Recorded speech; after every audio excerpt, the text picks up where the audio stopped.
Entonces, este año estamos estudiando las doctrinas de la gracia. Y si hablamos de gracia, estamos hablando de la salvación, ¿no? Porque la palabra de Dios dice que por gracia hemos sido salvos, ¿ya? Entonces, todo este estudio se basa en eso respecto de cómo opera la salvación en nuestra vida, cómo el Señor establece quién va a ser salvo, cómo el Señor establece el medio por el cual vamos a ser salvos y cuál es la promesa de esa salvación. Hoy, la semana pasada, ¿se acuerdan lo que estudiamos? La incapacidad del hombre, que se trataba básicamente que el hombre está inhabilitado porque dice la palabra que está muerto en delitos y en pecado. Y siempre yo trato de poner, porque eso yo creo que nos aclara bastante, el ejemplo de Lázaro, ¿cierto? Que Lázaro, cuando estaba muerto, por mucho que él deseara resucitar, de hecho ni siquiera lo deseaba porque estaba muerto, ¿cierto? Entonces la palabra nos compara a esa muerte espiritual, dice que el hombre no puede cumplir la ley de Dios porque no quiere ni tampoco puede, decía la palabra del Señor. Entonces eso retrata a un muerto, básicamente a un muerto, y así espiritualmente estábamos nosotros. Por lo tanto, era necesaria la intervención de Dios para que nosotros pudiésemos creer en Él. Eso es básicamente la incapacidad del hombre. No hay nadie, Romanos 3 siempre dice, no hay nadie justo, no hay ni uno bueno, todos se desviaron, aún se hicieron inútiles, etcétera, etcétera, etcétera. Eso como que ejemplifica nuestro estado antes de conocer al Señor. Ahora, este día vamos a ver la elección incondicional. Así se llama el capítulo de hoy. Elección incondicional. La palabra incondicional significa que no tiene condición, no hay ninguna condición.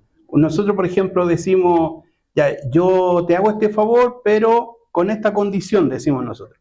Es decir, la otra persona tiene que hacer algo para que yo pueda hacer algo también para esa persona.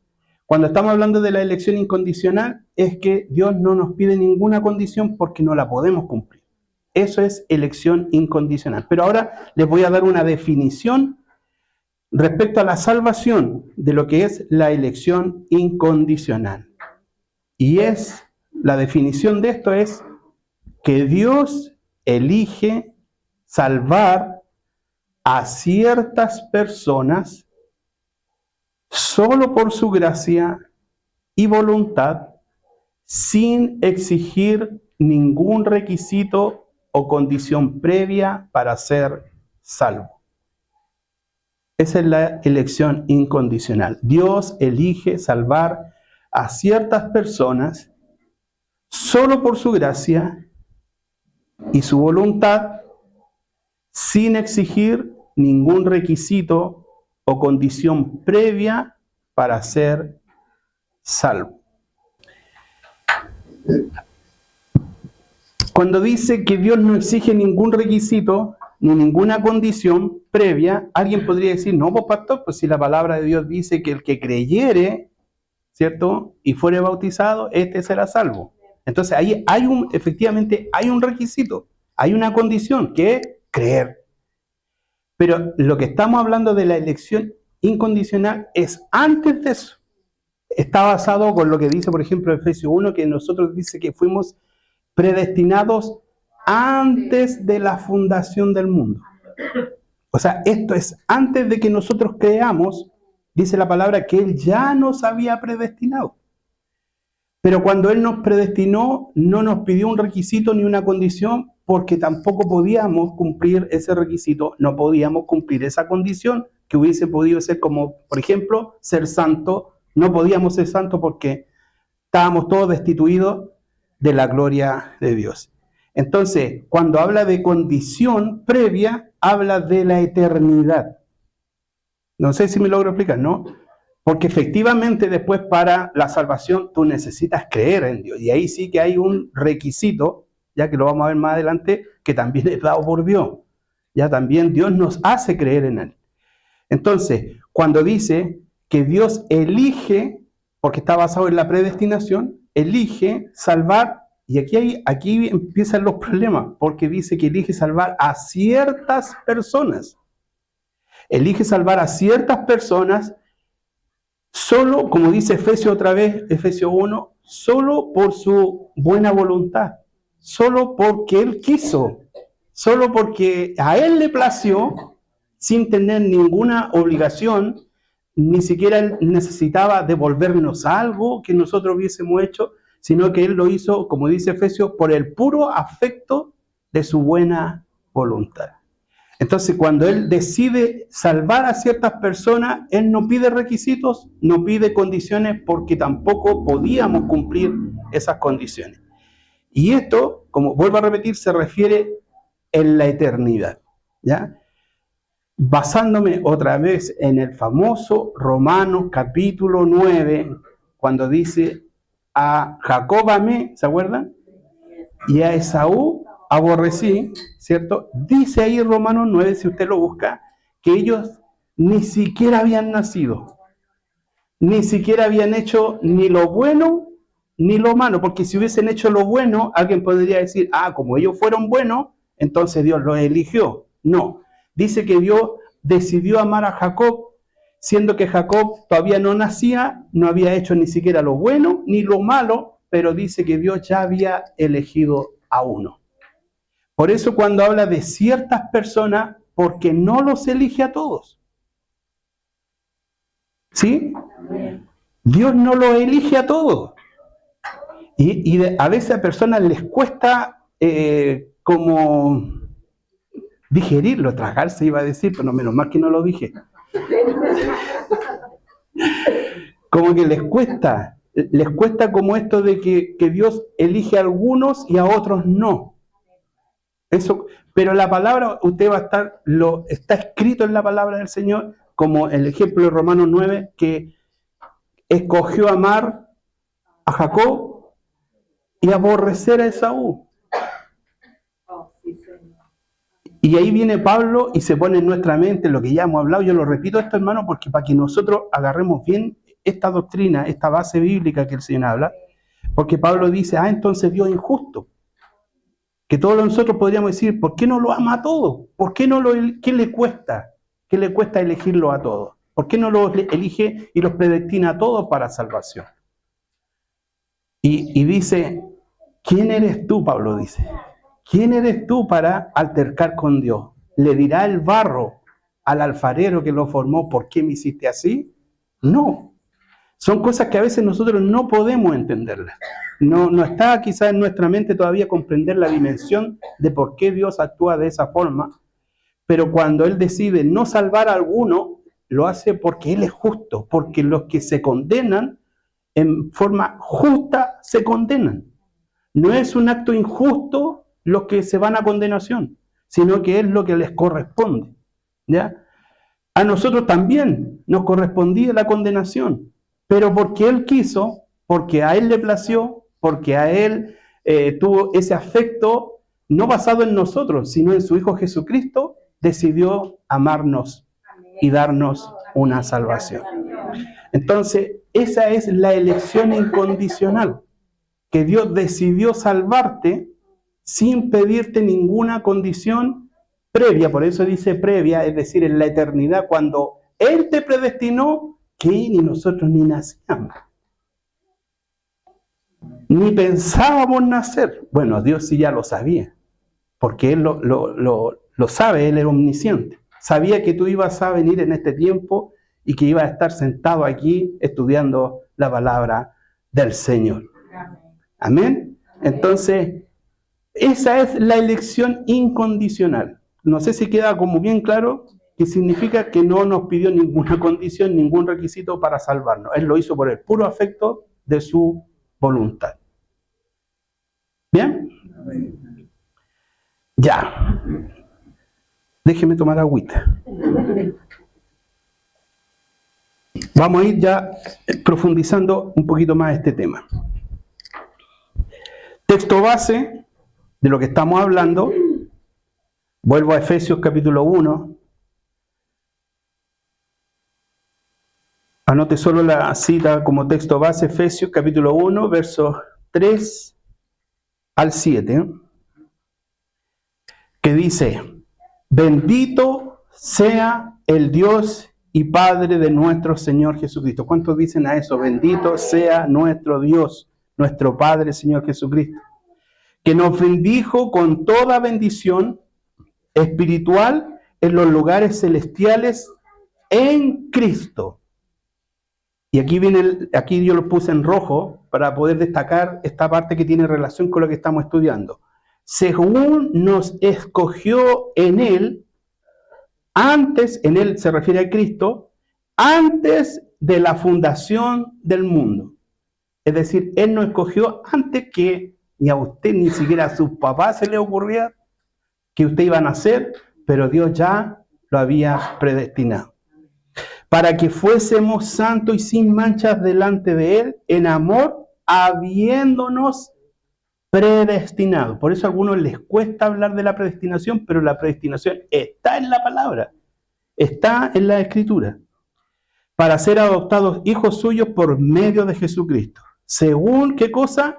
El puro afecto de su voluntad, para alabanza de la gloria de su gracia, con la cual nos hizo aceptos en el amado, en quien tenemos redención por su sangre, el perdón de pecados según las riquezas de su gloria. Es decir, cuando Dios nos predestina previamente en la eternidad, antes de la fundación del mundo, nosotros éramos pecadores, nosotros no nos merecíamos la salvación, pero dice que a través de esa elección, de ese predestinarnos, incluía perdonarnos, porque no hubiese sido posible, si es que Dios no nos daba su perdón, no podríamos ser parte de su pueblo. Es decir, el perdón quiere decir que nosotros éramos tan vil y menospreciables como los que están en condenación. Nosotros íbamos rumbo a la condenación. Nosotros estábamos también destituidos de la gloria de Dios. Pero por el puro afecto de su voluntad, Él decide salvar a algunos. Y ahí está usted, y ahí estoy yo, y todos los que creen en Cristo a través de la faz de la tierra y de todas las generaciones.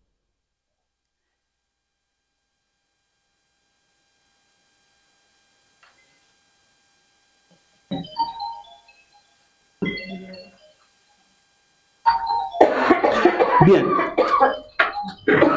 vamos a hablar un poquito de la otra postura arminiana, que yo sé que esto les causó a varios problemas, pero la idea es poder pensar que, de saber que no todos pensamos igual, ¿ya? Así como hay gente, por ejemplo, que cree que Jesús no es el Hijo de Dios, hay gente que cree que la salvación se pierde, otros creen que la salvación no se pierde, y así en varias cosas no estamos de acuerdo, ¿ya? Pero no por eso quiere decir que nosotros no debemos tener una posición. Ahora, dentro de la doctrina arminiana, aquí lo que creen otras personas, que esta elección o esta predestinación está basada en la omnisciencia de Dios. ¿Se acuerdan qué significa omnisciencia? Que Dios todo lo sabe, eligiendo a aquellos que primeramente lo eligieron a Él.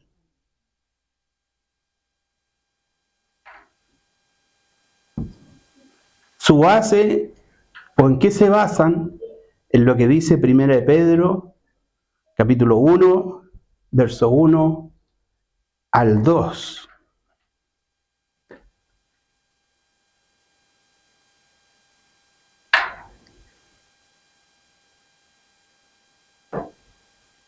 Yo esto lo toqué en la primera clase introductoria.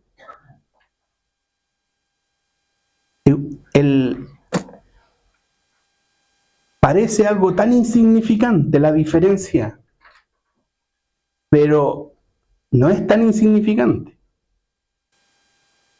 ¿Lo tiene acá? Ya, ¿qué dice acá? Mire, Pedro, apóstol de Jesucristo a los expatriados de la dispersión en el Ponto, Galacia, Capadocia, Asia y Bitinia, mire, elegidos la No es presencia como cuando nosotros decimos, yo estoy sintiendo la presencia de Dios, no es presencia de estar presente, sino que es presciencia, conocimiento previo. De hecho, la Nueva Traducción Viviente, no sé cómo lo traduce, hermano Orlando.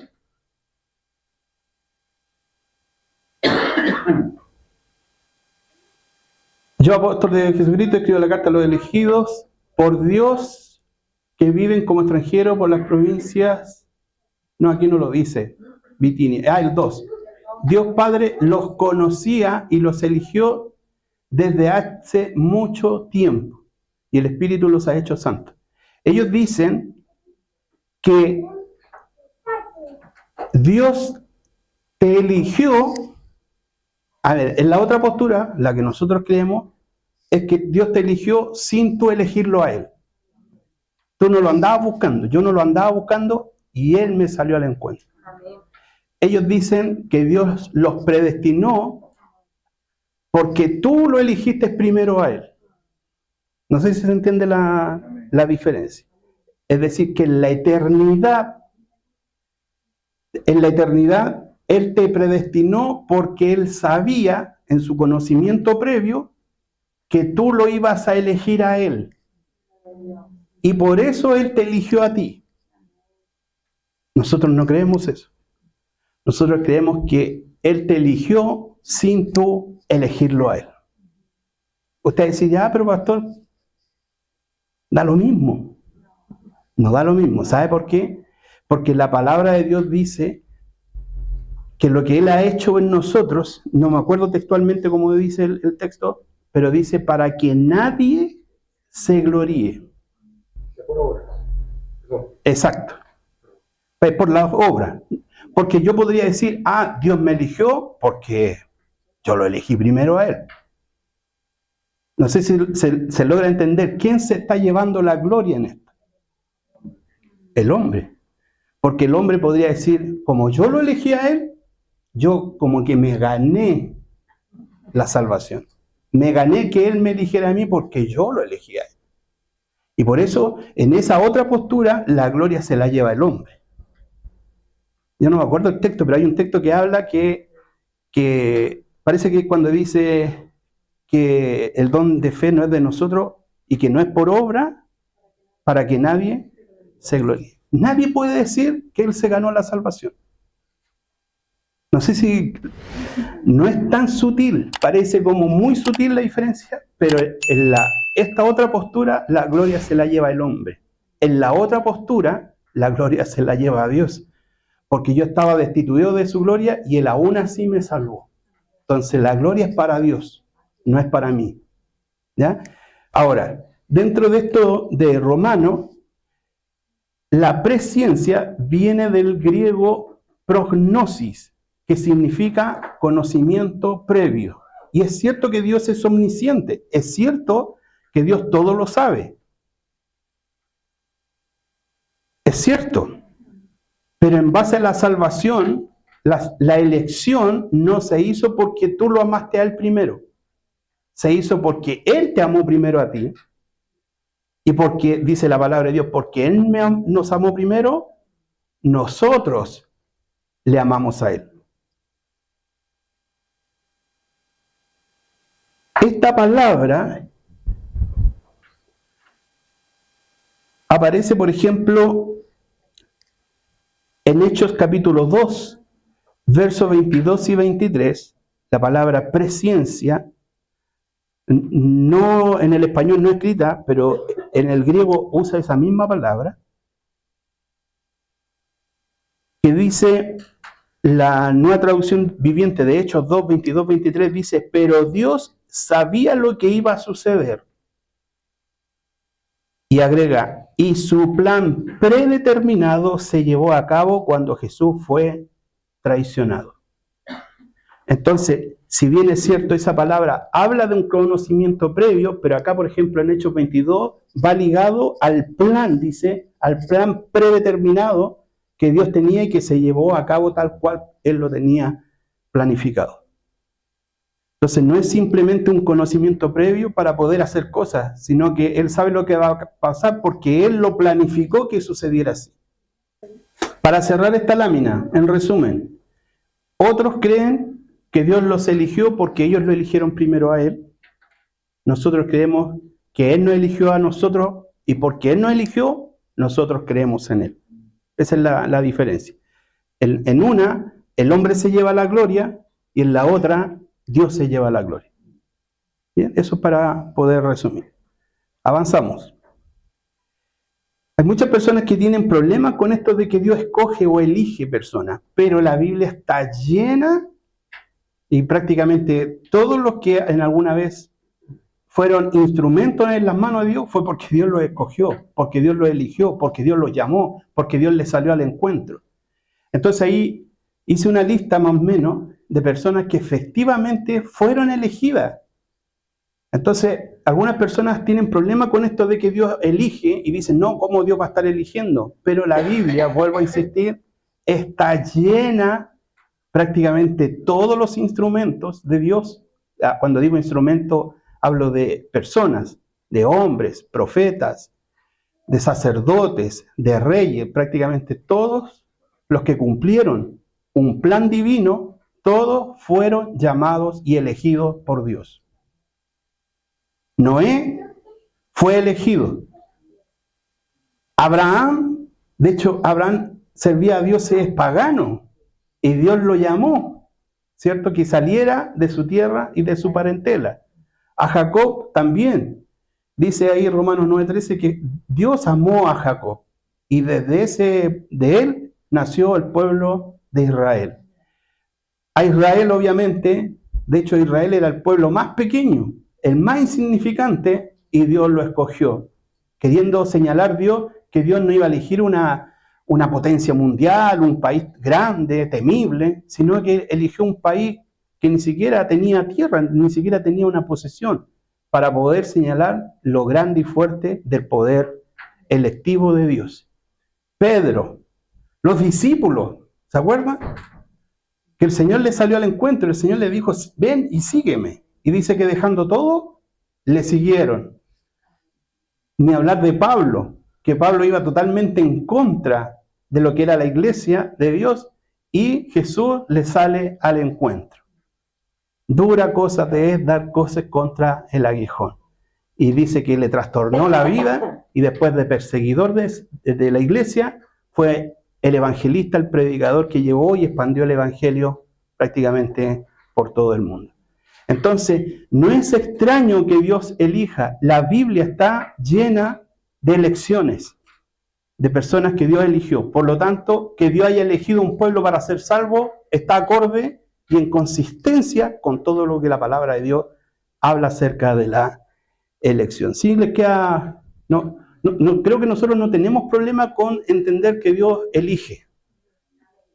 O sea, eligió a hombres, eligió a Abraham, eligió a Noé, eligió a Moisés, eligió a todos los hombres de Dios, los eligió Dios y los llamó Dios. Por lo tanto, para nosotros no es extraño que Dios nos haya elegido a nosotros. Va consistente con lo que dice la palabra de Dios. Avanzamos. Bueno. Quería compartirle ese texto, Isaías 65:1, hermanos, que a mí me anduvo trayendo muchos días con un sentimiento, hermano, de bendición, pero igual me hacía meditar en esto.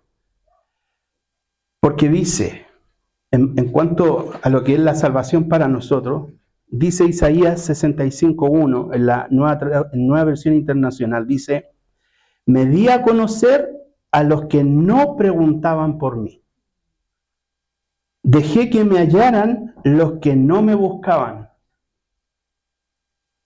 A una nación que no invocaba mi nombre, dije, aquí estoy, aquí estoy. Ese es nuestro Dios.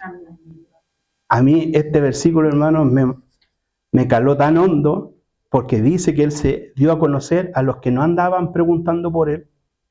Dice que se dejó hallar por gente que no lo andaba buscando. Y a la nación que no invocaba su nombre, Él decía, aquí estoy. Aquí estoy. Ese es nuestro Dios. Ese es nuestro Dios. Aleluya. Maravilloso el Señor. Bien, ahora, respecto a esta elección incondicional en cuanto a la salvación inmerecida, yo creo que eso lo tenemos muy claro. Efesios 2, del 8 al 9, dice, porque por gracia, aquí está, soy salvos por medio de la fe, y esto no de vosotros, pues es don de Dios, no por obras, para que nadie se gloríe, nadie se jacte, nadie se atribuya a cosas que no le correspondan. Dice que por gracia, es decir, inmerecidamente, nosotros hemos sido salvos por medio de la fe, que ni siquiera la fe es algo que nosotros tuvimos, porque dice que es un don de Dios, es algo que Dios nos regaló. Él te regaló la fe para que tú pudieras creer. Y dice, no por obras, para que nadie se gloríe. Por gracia significa que es algo que recibimos sin tener nosotros ningún mérito o merecimiento. Cuando dice que es por medio de la fe, que esto no de vosotros, significa que ni siquiera la fe que tenemos fue algo que nosotros aportamos. No por obras para que nadie se gloríe, es porque a nosotros nos encanta llevarnos los créditos y los halagos cuando hacemos cosas. En este caso, Dios nos deja absolutamente fuera de todo reconocimiento y queda solo lo que Él hizo para su propia gloria. En resumen, podríamos decir que no éramos dignos de recibir la salvación. ¿Cuántos dicen amén? No éramos dignos. No valen los años, el intelecto, la profesión, el dinero, nada de eso cuenta delante de Dios. Solo cuenta lo que Él hizo a través de nuestro Señor Jesucristo. Aleluya. Y en relación a que no éramos dignos, ahí hay varias citas que hablan acerca de que nosotros no éramos dignos de recibir la salvación. No sé si alguno puede leer. Quizás Romanos 5:8, Tito, también que un texto que no hemos leído, Tito 3:5, y segunda de Timoteo, ahí no muy cerquita de la boca. Si alguien lo tiene, acá el hermano Omar. Dice, mas Dios muestra su amor para con nosotros en que siendo aún pecadores, Cristo murió por nosotros. Que siendo aún pecadores, Cristo murió por nosotros. ¿Alguien tiene otra? Tito, allá, ¿cuál? Romanos 3:12. 3:12 dice así, en el nombre del Señor. Todos se desviaron a una, se hicieron inútiles, no hay quien haga lo bueno, no hay ni siquiera uno. Amén. Ese texto también lo hemos leído bastante. No sé si alguien tiene Tito 3:5. Acá, espere el micrófono un poquito para que después salga en el video. Tito 3:5. Nos salvó no por obra de justicia que nosotros hubiéramos hecho, sino por su misericordia, por el lavamiento de la regeneración y por la renovación en el Espíritu Santo. Amén. Y 2 Timoteo 1:9, la hermana Ani, la tiene allá, espere a su amado. Quien nos salvó y llamó con llamamiento santo, no conforme a nuestras obras, sino según el propósito suyo y la gracia que nos fue dada en Cristo Jesús antes de los tiempos de los siglos. Amén. Ahí están entonces algunas citas que hablan de nuestra caída, de nuestra indignidad para ser salvos. No sé si lo apagó ahí. Bien, perfecto, muchas gracias. Bien, ahora, ¿por qué Dios tiene que elegir? ¿Por qué no lo podíamos elegir nosotros a Él? ¿Por qué Dios tuvo que elegirnos? Y no fue al revés, que nosotros podríamos haberlo elegido. Bueno, una de las razones que ya hemos visto, porque si no nosotros nos hubiésemos gloriado en nuestra elección, nos hubiésemos jactado de haber elegido a Dios. Pero ¿por qué Dios tiene que elegir? Y aquí hay varias varias alternativas. ¿Por qué Dios tiene que elegir? Por lo que decía Romanos 3:11, porque el hombre no busca a Dios, no quiere buscar a Dios, no quiere obedecer la ley de Dios y también tampoco puede, decía otro texto, ¿se acuerda? Entonces, como el hombre no quiere, Dios tiene que tomar la iniciativa de elegir a su pueblo. Otra razón de por qué Dios tiene que elegir es porque el hombre es esclavo del pecado. Esa cita de Romanos 7:18, la que leyó el otro día Cristian, que decía que Pablo quiere hacer el bien, pero no hace el bien que quiere, sino el mal que no quiere, eso hace. Ya eso dice Romanos 7, del 18 al 19. ¿Ya? ¿Por qué? Porque el hombre es esclavo del pecado. Tercera razón, porque es esclavo del diablo. No sé si ahí alguien tiene 2 Timoteo 2, 25 al 26. 2 Timoteo 2, 25 al 26. Mientras lo buscan. Y en la cuarta es porque tiene su entendimiento cegado, según 2 Corintios 4, 4. No sé si alguien tiene 2 Timoteo 25 y 26. 2 Timoteo 2, 25 y 26, hermano Juan. Dice así, que con mansedumbre corrija a los que se oponen, porque quizás Dios les conceda que se arrepientan para conocer la verdad y escapen del lazo del diablo en que están cautivos a voluntad de él. Amén. Ahí están los que están esclavos del diablo. Y la 4 tiene su entendimiento cegado, si alguien lo tiene, según 2 Corintios 4, 4. Allá, Dani.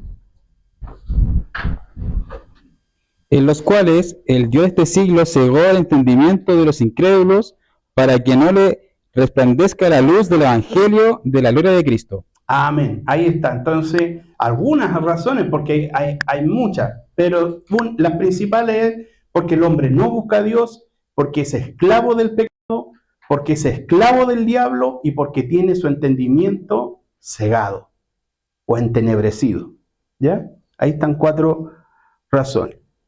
Y obviamente la palabra escogido, ya, que sí aparece en la Biblia, está ahí en Mateo 22, 14, la famosa frase que dice, porque muchos son los llamados y pocos los escogidos. Y también está en Mateo 24, el verso 22, el 24 y el 31. Amén.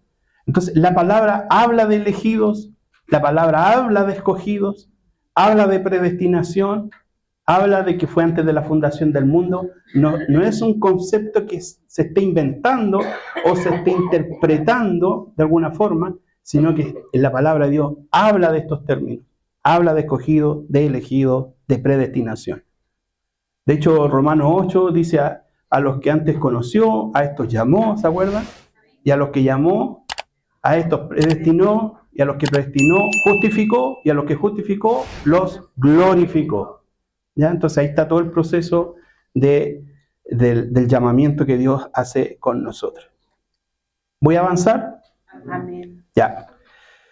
Vamos a ir a Romanos 9. Este Romanos 9, que es el capítulo por excelencia que habla acerca de esta elección. Si usted quiere, anota Romanos 9 y solo los versículos, ¿no? Porque lo que puse ahí es lo que sale en la Biblia. Usted puede poner 11, 13, ¿ya? Después del 14 al 15, del 16 al 18, del 19 al 21 y del 22 al 24. Entonces, ¿qué podemos rescatar de Romanos 9? Es que entre los versos 11 al 13 habla de que Dios había, como decíamos al principio, amado a Jacob y aborreció a Esaú. Y dice que no habían nacido, no habían hecho ni lo bueno ni lo malo, ¿ya? Por lo tanto, no es por obra. Si Dios hubiese visto que, por ejemplo, Jacob iba a desear la bendición de Dios, iba a luchar por ella y se la iba a comprar a su hermano Esaú. Y la Biblia diría entonces, por eso Dios eligió a Jacob. Pero no dice eso. Dice que no habían nacido, dice. No habían hecho ni lo bueno ni lo malo y Dios ya había escogido a uno. ¿Ya? ¿Vamos bien hasta ahí? Perfecto. Como resumen, ¿qué le ponemos al lado? No es por obra. Que no es por obra. Sí, eso puede ser. El del 11 al 13, que no es por obra o no depende de nosotros.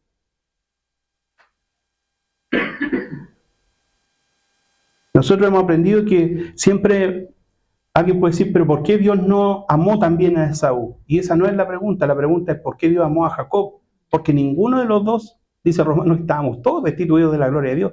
Y cuando dice todo, es de Adán para adelante, hermano. No se salva a nadie. Todos estábamos destituidos de la gloria de Dios. Por lo tanto, Jacob tampoco se merecía el amor de Dios. Pero Dios decidió amar a Jacob por su buena voluntad simplemente. Después, en el capítulo, versos 14 y 15, habla de la pregunta que a todos nos surge: ¿acaso Dios es injusto cuando hace esto? ¿Dios será injusto cuando decide amar a algunos y aborrecer a otros? Y aquí Pablo se pone en la mente nuestra y hace esta pregunta: ¿es injusto Dios? En estos dos versículos se hace esta pregunta. Gloria a Dios. Esta pregunta hasta el día de hoy provoca controversia, hermano. Esto no es un tema menor. Provoca personas que... A ver, y aquí voy a hacer un paréntesis. Yo no sé si de repente usted se ha encontrado con personas que tratan de ayudarle a Dios, que tratan de dejar bien a Dios, ¿ya? Es decir, porque los que dicen que esto no puede ser que Dios elija a uno y aborrezca a otros, como que deja mal a Dios, como que Dios es un Dios malo, es un Dios tirano, es un Dios que aborrece, y no, Dios es solo es amor, Dios los quiere a todos, ¿ya? Pero la palabra de Dios, hermano, a ver, por ejemplo, lo que dice Daniel 4:35, no sé si lo puede colocar, pues no lo tengo acá. Daniel 4:35. Mire, dice: todos los habitantes de la tierra son considerados como ¿qué? Como nada. Y Él, o sea Dios, hace según su voluntad en el ejército del cielo y en los habitantes de la tierra, y no hay quien detenga su mano y le diga: ¿qué haces? ¿O por qué lo haces? Ese es Dios, por hermano. Que Dios hace lo que Él hace, obviamente no lo hace, todas las cosas que Él hace no las hace basadas en un capricho, ¿no? O en venganza, no, porque Él es un Dios santo y es justo. Todo lo que hace tiene un buen propósito, aunque a nosotros nos parece algo contrario, pero sus propósitos todos son buenos. Dice la palabra de Dios que todo don perfecto proviene de Dios. Entonces, cuando la palabra de Dios dice esto, como que nos pone en el lugar que nos corresponde. Dice: todos los habitantes son considerados como nada. Entonces, tratar de ayudarle a Dios es como cuando Dios le promete el hijo a Abraham, ¿cierto? ¿Y qué trató de hacer Sarai? O Sara, ayudarle a Dios. Ya ven, llamó a la Agar y le dijo a Abraham, y Abraham, no, ya bueno, obligado. Y salió mal, porque Dios no necesita que nosotros le lavemos la imagen. Si Él decide condenar a un cierto grupo de personas, lo hace en justicia, no por capricho. Que nosotros en nuestra mente caída, verlo de acá y tratar de evaluar a Dios en nuestra realidad es algo incorrecto. Porque hay muchas cosas que Dios hace que nosotros hoy no las vamos a entender. tratamos de alguna forma de buscarle por qué Dios lo hace, pero no lo entendemos. De hecho, cuando Jesús está hablando con Nicodemo, dice que todo el que viene a Dios, dice, ¿cómo es cuando dice, tú ves el viento que viene y va y no sabe de dónde viene y para dónde va? Y dice, así es todo el que es nacido de Dios. O sea, le está diciendo, hay cosas que nosotros no vamos a entender. El viento se sabe de dónde viene y dónde va, pero no podemos saber cómo se produce la salvación. Gloria a Dios. Entonces, tratar de ayudarle a Dios, no, Dios es así. Hay texto en Job que habla acerca de que Dios provoca la muerte, provoca la vida, provoca cosas buenas y a veces a nuestro entender cosas que no son tan buenas, pero Dios las provoca.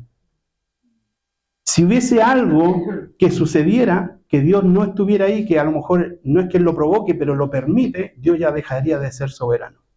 ¿Ya? Entonces, ¿es Dios injusto? No, Dios no es injusto. ¿Ya? Dios elige a algunos para salvación y a otros para condenación, y eso no quiere decir que Dios sea injusto. De hecho, mismo Pablo responde en esos 2 versículos, dice, en ninguna manera. Dios no es injusto. Después, versos 16 al 18, dice que la misericordia de Dios no depende de nosotros, ni de nuestros deseos, ni de nuestros esfuerzos. Por lo tanto, nosotros quedamos fuera de todo crédito, de todo halago de esto, porque todo lo hace nuestro Dios. Y en el verso 19 al 21, dice, Pablo pregunta, ¿por qué Dios condena a las personas por no responder? ¿Acaso no hicieron sencillamente lo que Él les exige que hagan? Y aquí este tema también es profundo. Porque Pablo le dice, pero ¿por qué los condenan si tú eres soberano y ellos hicieron lo que tú dijiste que hicieran? No sé si lo podemos colocar ahí, Romanos 9, 19 al 21. En la Nueva Traducción Viviente, por favor, Dani.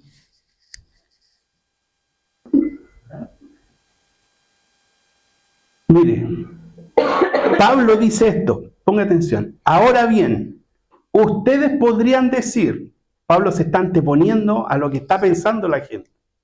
¿Por qué Dios culpa a las personas por no responder? ¿Acaso no hicieron sencillamente lo que Él les exige que hagan? 20. No. No digan eso. ¿Quién eres tú, simple ser humano, para discutir con Dios? ¿Acaso el objeto creado puede preguntarle a su creador, ¿por qué me has hecho así? Cuando un alfarero hace vasijas de barro, no tiene derecho a usar del mismo trozo de barro, atención a eso, del mismo trozo de barro para hacer una vasija de adorno y otra para arrojar la basura. Del mismo trozo de barro, es decir, a los que Él elige para salvación son de los mismos pecadores, de los mismos condenados, de los mismos que iban a destrucción. Es como la masa, Él dice del mismo trozo, es como, ¿usted ha hecho alguna vez empanada, sopaipilla? Ya, hay una masa, ¿cierto?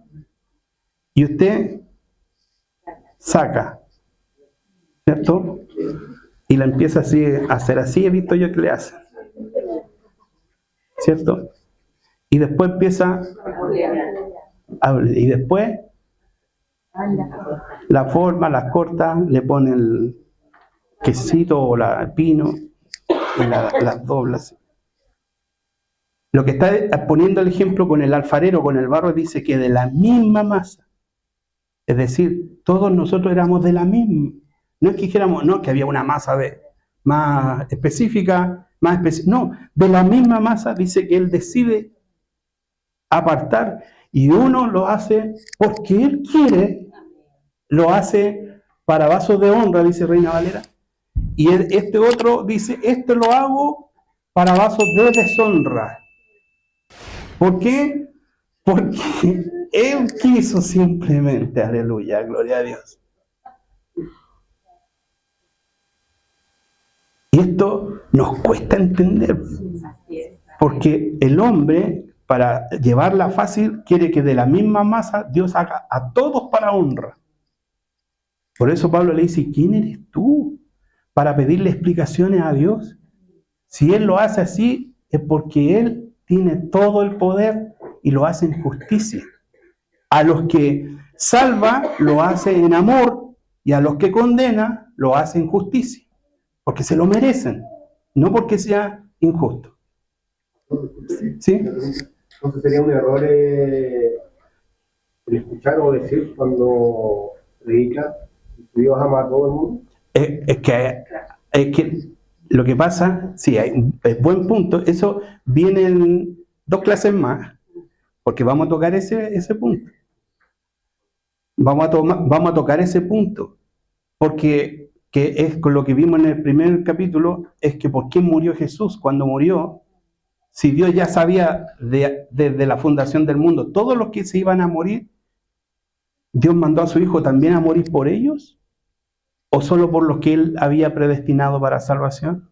Ahí entramos en un tema que esto es lo más controversial, es lo que ha causado, hasta el día de hoy, hermano, causa choque. Porque efectivamente tenemos textos que Juan 3:16, que de tal manera amó Dios al mundo, a todos, para que todo aquel que en Él cree no se pierda. Tenemos eso, pero también tenemos otros pasajes, como Juan, capítulo 17, cuando Jesús ora por sus discípulos, Jesús le dice, Padre, no te ruego por el mundo, yo te ruego por ellos. Entonces, ahí vamos, venga esa clase, no se la pierdan. Pero buen punto, hermano Omar. Porque en las típicas preguntas, por ejemplo, bueno, si Dios ya sabe quiénes se van a salvar, ¿para qué predicamos?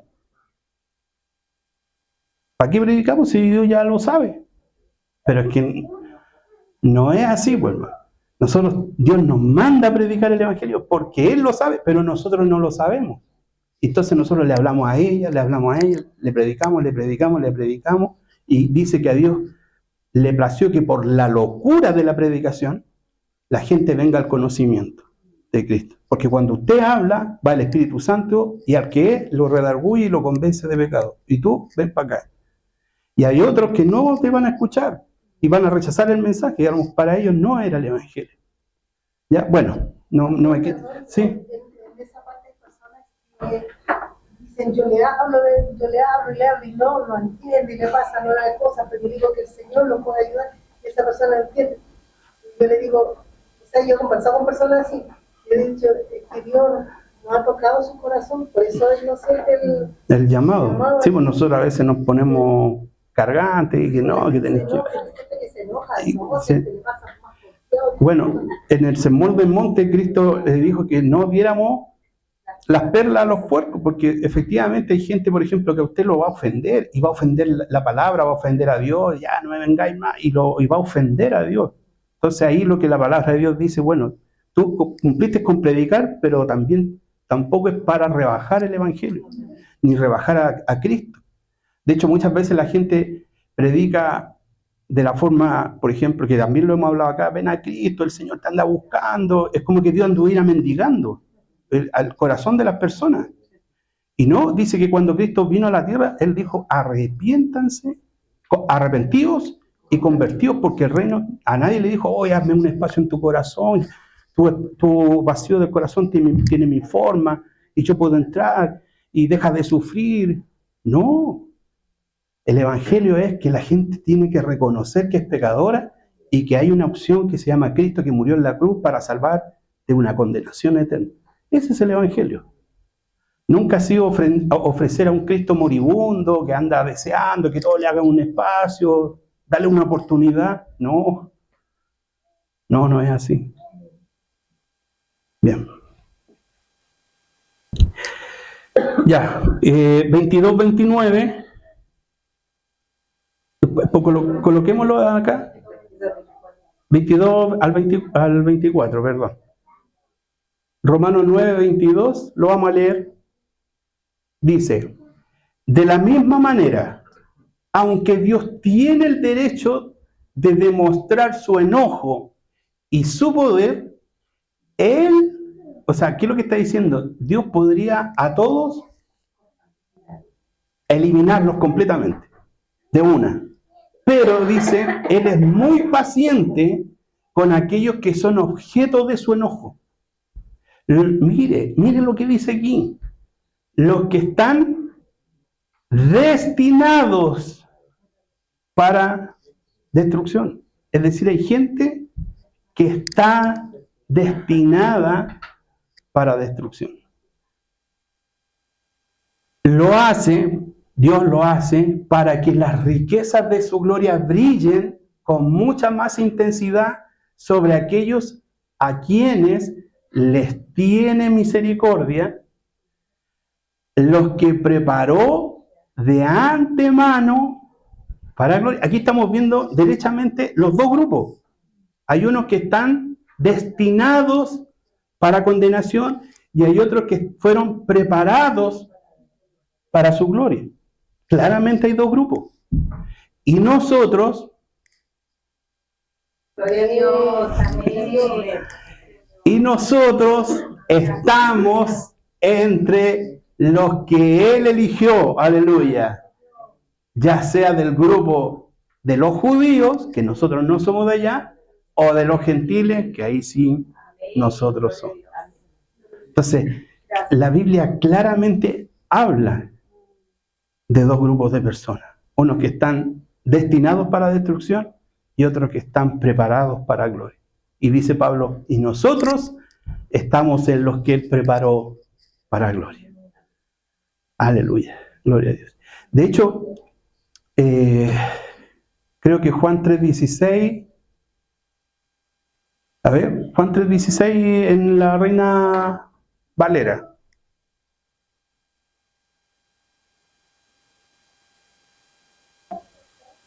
Porque de tal manera, ¿cierto? Pero quiero el que sigue, el 17.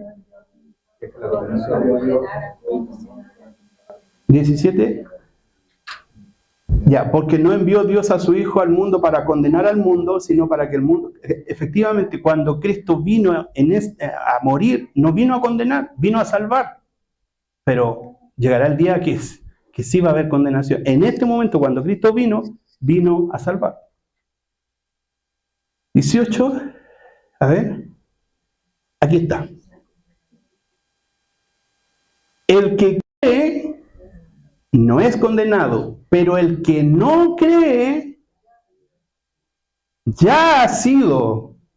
Es decir, es como un estado que esa persona trae de antes. De antes el mundo está condenado. Por cuanto todos pecaron, están destituidos de ellos. Entonces, todos están condenados. Pero hay unos que creen, y esos creen para salvación, pero el que no cree ya estaba condenado de antes. Eso está diciendo. ¿Sí? ¿Se entiende? Pero nosotros no estamos en ese grupo. Pero nosotros no estamos en ese grupo. Aleluya. Hermano Angelito. Dentro de lo que uno, o personalmente uno va digiriendo del tema, creo que igual de alguna forma cambia un poco la percepción de cómo llevamos el Evangelio. Igual este tema, Sí. cuando se aprendió que la salvación no se pierde, No se pierde. pero cambia para siempre la manera en que uno ve y ya el cristianismo, el Evangelio. Entonces, por ejemplo, en particular en ese versículo, pareciera, contrario a todo lo que usted ha mencionado en todo el estudio, a que como que si el creer en Jesús igual marca, o sea, marca, al menos en ese versículo es como que eso marca la diferencia para el condenado. Correcto. Con los que somos salvos. Entonces, como que si yo quisiera seguir como llevando, no sé, pensando contrario a lo que usted está como Explícate. diciendo, como que claro, como que hay uno al leer ese versículo pareciera como que si creer en Jesús es como lo que igual... Basta y sobra. ¿Eso? Es que claro, porque dice, el que en él cree no es condenado, pero el que no cree Correcto. ya ha sido condenado, es como que ya fue condenado desde el principio, Desde antes. desde siempre, porque no creyó en Jesús. Sí, te entiendo. Si yo tomo ese versículo aislado, claro, entendería que cualquiera que cree va a ser salvo, ¿cierto? Como que dependió de la persona. él dijo, yo voy a creer, y creyó y fue salvo. Pero estamos viendo, con una mirada panorámica de la Biblia, que esa persona que cree, que dice, el que cree porque Dios lo predestinó, según lo que dice Efesios. Dios lo predestinó desde antes de la fundación del mundo. Por eso después uno dice aquí, mira, llegó el hermano arrepentido y aceptó al Señor, decimos nosotros. Pero en la eternidad, Dios ya lo había elegido. Solo fue cosa que llegara el tiempo para que ese hombre dijera, creo en el Señor. Pero Dios hizo esa obra redentora en su corazón para que ese hombre o esa mujer pudiera creer en Él. Era imposible que ese hombre pueda creer, según lo que dice ahí, porque está muerto. Por eso hay que tomar los versículos en panorámica para poder entender lo que dice ahí. ¿Ya? Creer no es un atributo que nazca del hombre porque está muerto en delito y en pecado. ¿Ya? ¿Sí, Angelito, por ahí? Si fuera así, si fuera así se puede creer que haría Dios impotente, sin poder para poder atraer al hombre. Mire, efectivamente, supongamos que la salvación, que nosotros fuésemos salvos, dependiera de nosotros. Supongamos. Y Dios manda a su Hijo a morir en la cruz. En el contexto espiritual que Dios está muriendo en un cementerio. Porque todos estamos muertos espiritualmente. Vuelvo a Romanos 3, nadie busca a Dios, nadie quiere a Dios, ni tampoco puede someterse, nadie quiere a Dios. En ese caso, si hubiese sido así, el sacrificio de Cristo en la cruz hubiese sido en vano, porque nadie hubiese respondido al llamado. Nadie. La única forma que la gente pueda responder es que Dios te dé vida. Dice, Él nos dio vida cuando estábamos muertos en delitos y en pecados. Y a ti te brotó el deseo de querer seguir a Cristo. Porque Él te escogió, Él te llamó, Él te predestinó. Entonces la única forma de asegurar que la muerte de Cristo es eficaz es que Cristo te haya resucitado y tú hayas creído en Él. Por eso toda la gloria es para Dios, hermano. Todo lo que Él hizo. Por eso entendemos, nosotros no podemos decir, no, yo llegué al Evangelio, yo acepté a Cristo, y yo, aquí el yo no corre. Toda la gloria es de Dios. No sé si logro responder en parte, hermano Omar, hermano Patricia. Pero yo escucho a muchas personas que dicen que creen en Dios, y haría sentido este versículo, pero sus actos, sus hechos, no condicen con el creer en Dios. Sí. ¿Cómo lo veo yo ahí? Hay dos alternativas, según lo que yo entiendo. Hermano, yo me paro aquí a explicar y yo hablo de lo que uno ha leído y puede entender, pero no quiero figurar como que, uy, habló Dios aquí con todo lo que yo estoy diciendo. Yo les comparto lo que yo creo. Y yo creo que en esa situación, cuando usted ve personas que dicen que son cristianos, pero andan medio chancados, así como que sí, como que no. Hay dos posibilidades.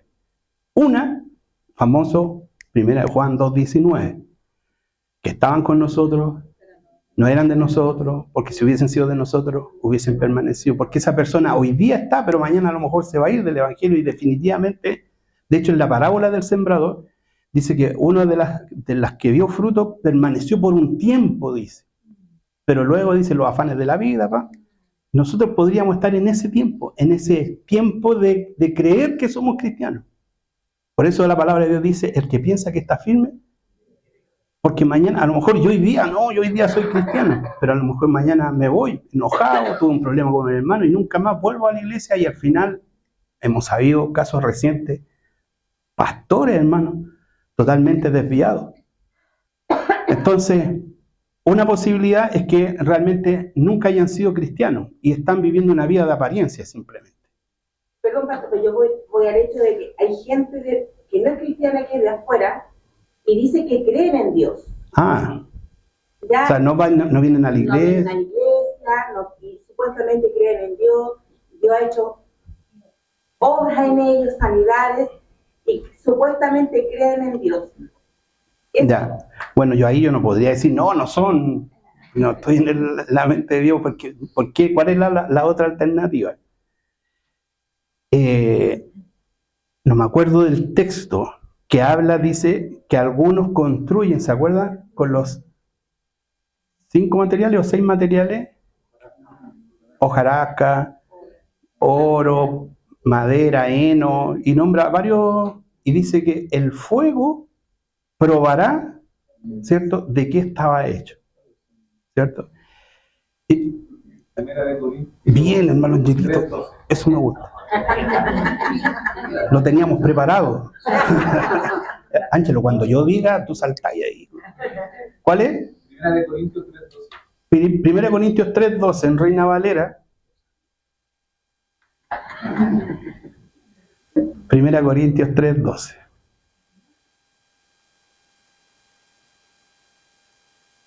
Y sobre este fundamento, y si sobre este fundamento alguno edificare oro, plata, piedras preciosas, madera, heno, hojarasca, son 6, la obra de cada uno se hará manifiesta, porque el día la declarará, pues por el fuego será revelada, y la obra de cada uno, cual sea, el fuego la probará.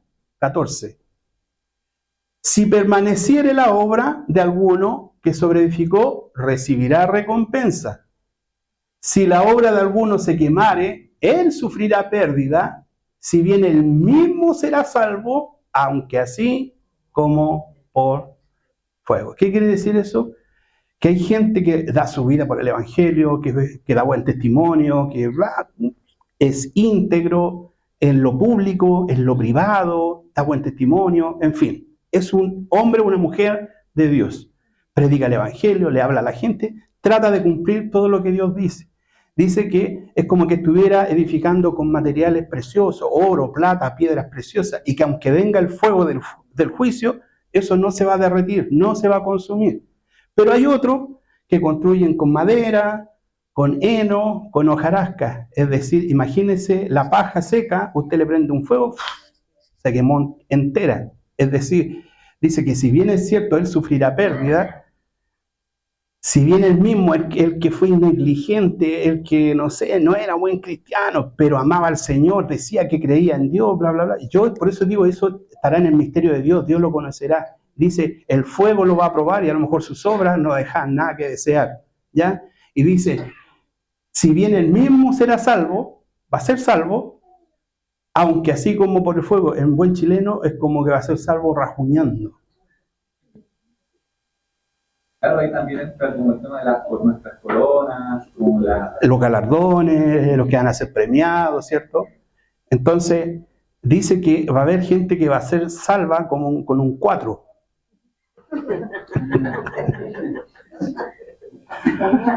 Sí, pero luchando para la décima. ¿Ya? Con las boderas, claro, juntando firmas. ¿Ya? Y van a haber otros que se van a destacar y van a ser galardonados. ¿Me entiendes? Entonces, Pastor, perdón, quizá igual un poco hace sentido lo que nosotros aprendemos como hábitos cristianos, como el de congregarse, porque hay gente que, como lo dice el versículo, que no se congrega, claro, y dice que cree en Dios y siente todas esas cosas, a lo mejor ha recibido sanidades, pero no se congrega y a lo mejor no tiene ese hábito de la vida cristiana. Claro. De hecho, porque si nosotros nos estructuramos y decimos, no, que el que va a ser salvo es de la iglesia evangélica, y a lo mejor no. A lo mejor hay gente que ni siquiera, supongamos, en la Amazonas, supongamos, una persona que cree en Dios, decimos a su manera, pero ayuda a la gente, trata de... Y una buena persona, a lo mejor Dios lo va a evaluar eso como alguien digno de... Obviamente tiene que estar de por medio creer en Cristo. O sea, la salvación sin Cristo no es posible. O sea, todo el que es salvo tiene que creer en Cristo. No creer como que alguna vez vino, como un hecho histórico, sino que confiar en que su sacrificio me salva. Ese es creer en Cristo. ¿Entiendes? Entonces, claro, hay distintos niveles y de personas que quizás nuestro ojo no van a ser salvos y a lo mejor ahí los vamos a ver allá arriba. Y al revés, otros que pensamos, que iba a ser salvo, a lo mejor se van a quedar. Dios sabe y escudriña los corazones.